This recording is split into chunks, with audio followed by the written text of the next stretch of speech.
ايه سر ان الناس نسيت كلمة الصدق؟ مش بس كده، دلوقتي مين اللي بيقول الكلمة الحلوة؟ نادر اللي بيقولها، نادر انك تسمعها. تسأل واحد عن واحد يقول لك ده بيغش، او ده حرامي، او ده نصاب. المفروض ان الكلمة الحلوة لها تأثير اكبر من تأثير اي قوة. عارف الكلمة الحلوة زي ايه؟ زي نقطة المية.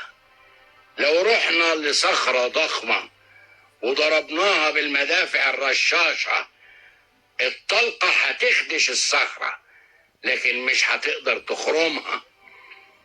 لو نزلنا نقطة مية على الصخرة دي بشكل متصل لمدة كام يوم أو كام شهر، عارف إيه اللي يحصل؟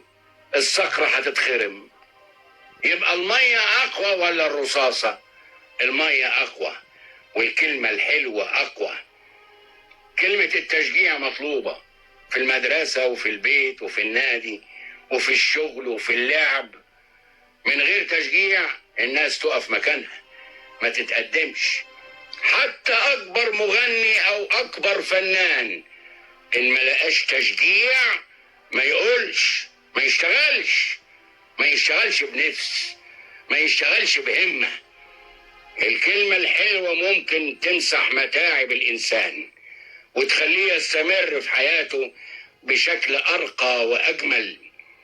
شيء سهل إن الواحد يسخط وينطر وينتقد، لكن الأصعب والأجمل إنك تقول كلمة حلوة تشجع الناس على التقدم وتديهم ثقة في نفسهم. مش كده ولا إيه؟